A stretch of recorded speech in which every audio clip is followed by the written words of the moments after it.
कितने आरोपियों को गिरफ्तार किया? जुलाई महीने के अंदर फरीदाबाद के अंदर दो इंसिडेंट ऐसे हुए थे जिनके अंदर एटीएम मशीन को काट करके और उनके अंदर से रात के समय में कैश चोरी किया गया था। एक इंसिडेंट भोपानी पुलिस स्टेशन के एरिया के अंदर हुआ था जिसमें 6,53,000 रुपए निकाले गए थे। दूसरा इंसिडेंट सेक्टर 58 पुलिस स्टेशन के अंदर हुआ था जिसमें 5,71,000 रुपए निकाले गए थे। इसके अलावा एक अटेम्प्ट सेक्टर 58 के एरिया के अंदर हुआ था लेकिन उसमें कोई पैसे का नुकसान नहीं हुआ था, कामयाब नहीं हो पाया। तो इस मामले की इन्वेस्टिगेशन क्राइम ब्रांच 56 की टीम को दी गई थी और टीम ने काम करते हुए इसमें सफलता हासिल की है तथा जो आरोपी हैं उनको गिरफ्तार किया गया है। आरोपियों को जिनको गिरफ्तार किया गया है उनमें एक आरोपी है जिसका नाम हुकुम है और वो अटाली गांव का रहने वाला है, फरीदाबाद का। ये आरोपी दिल्ली पुलिस में कांस्टेबल का काम करता है और इसी ने जो अन्य आरोपी हैं उन्हें इस एटीएम काटने की जो वारदात थी इसके बारे में गाइड भी किया था, उन्हें टीच भी किया था तथा जो है उन्हें मोटिवेट भी इसी के द्वारा किया गया था। तो उसके बाद एक अन्य आरोपी है विकास जो इस वारदात के अंदर शामिल था, उसे गिरफ्तार कर लिया गया है। एक और आरोपी था राजू नाम का जो अभी बिहार जेल के अंदर बंद है, वो भी इस वारदात के अंदर शामिल था, उसे भी गिरफ्तार किया गया। तो जो भोपानी के अंदर जो वारदात हुई उसमें अभी हमने 4 आरोपियों को गिरफ्तार किया है।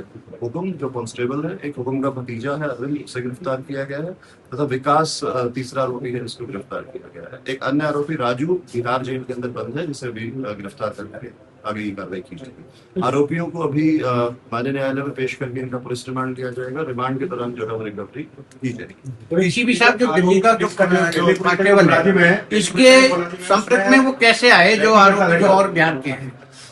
जो दिल्ली पुलिस का कांस्टेबल है, मैंने बताया अटाली गांव का ही रहने वाला है। जो अन्य आरोपी हैं वो मचकर गांव के अंदर वेल्डिंग की उनकी दुकान थी, वहाँ काम करते थे। और जो दिल्ली पुलिस का कांस्टेबल है वो वहाँ पे इस वेल्डिंग की शॉप पे उनके पास गया था। जब उसने देखा कि इस तरीके से वेल्डिंग का कटिंग का काम करते हैं तो उसने उन्हें कहा कि तुम इस काम की बजाय ये काम कीजिए, मैं तुम्हें बताता हूँ कैसा करना है, इसमें तुम ज्यादा पैसा कमा सकते हो। और उसने इस चीज के लिए उन्हें गाइड किया और उसी के द्वारा जो है इन्हें जो मॉडस ऑपरेंडी है वो समझाया गया। यूट्यूब वीडियोस उनके साथ शेयर की गई किस तरीके से एटीएम को काटा जा सकता है, कहाँ पे कैश स्टोर होता है, और ये उसके द्वारा किया गया था। एटीएम कहाँ वारदात करनी है, कौन से एटीएम पे वारदात करनी है, उसको भी चिन्हित उसी के द्वारा लोकेशन शेयर करने के बाद किया गया। परिवार पुलिस वाले का कोई और भी आरोपी है परिवार वाला? मैंने आपको बताया कि उसका एक भतीजा है जो इस वारदात के अंदर साथ में शामिल है जिसका नाम अरविंद है, उसे भी गिरफ्तार कर लिया गया। आरोपी मुलाजिम की इससे पहले भी कोई वारदात है या और कितने सालों से ये सर्विस में और अभी आप उस पर?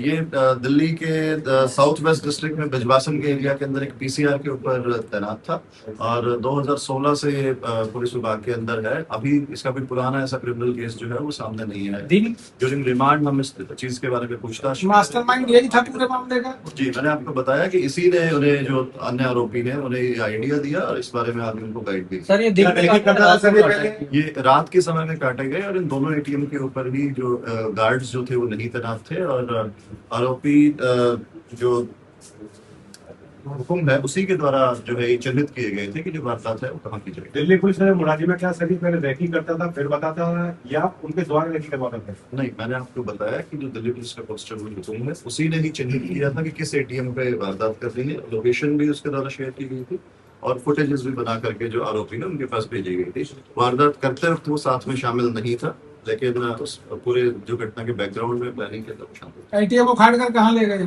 एटीएम को काट करके कैश निकाल करके ये लोग ले गए थे और वारदात के बाद उसमें से बेसिकली कैश निकाल करके ले गए थे, काट के वेल्डिंग मशीन से सिलेंडर की मदद से।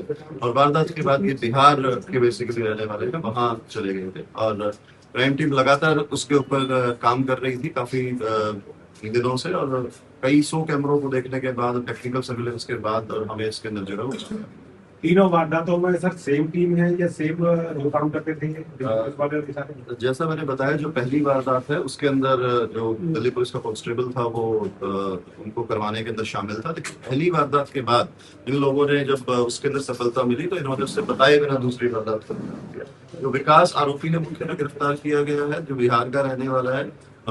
अगली वारदात के लिए उसने अपने गांव से अपने भाई को और अपने चचेरे भाई को विशाल और अभिषेक को वहां से बुलाया और उनके साथ इस वारदात पर। कितने पैसे की लूट हुई थी इन तीनों उसमें और अभी तक कितनी रिकवरी हुई? जी, मैंने आपको बताया पहली जो वारदात भोपानी की वो 6,53,000 रुपए उसमें से गए थे और जो सेक्टर 58 वाला मामला है उसके अंदर 5,71,000। आधे पैसे जो आरोपी राजू है जो बिहार में अभी जेल के अंदर है उसके पास है, उसी से रिकवर किए जाएंगे। तथा जो बाकी का जो पैसा है वो आरोपी विकास से जो है वो रिकवर किया जाएगा। कल ही आरोपियों को गिरफ्तार किया गया है, रिमांड के दौरान वो रिकवरी की जाएगी। उस पैसे को जहाँ रखा है वो चीज हमें पता है और उसके हिसाब से रिकवरी करेंगे। ये अभिषेक है जी, अभिषेक विशाल, निशांत विकास अभिषेक अभिषेक हुकुम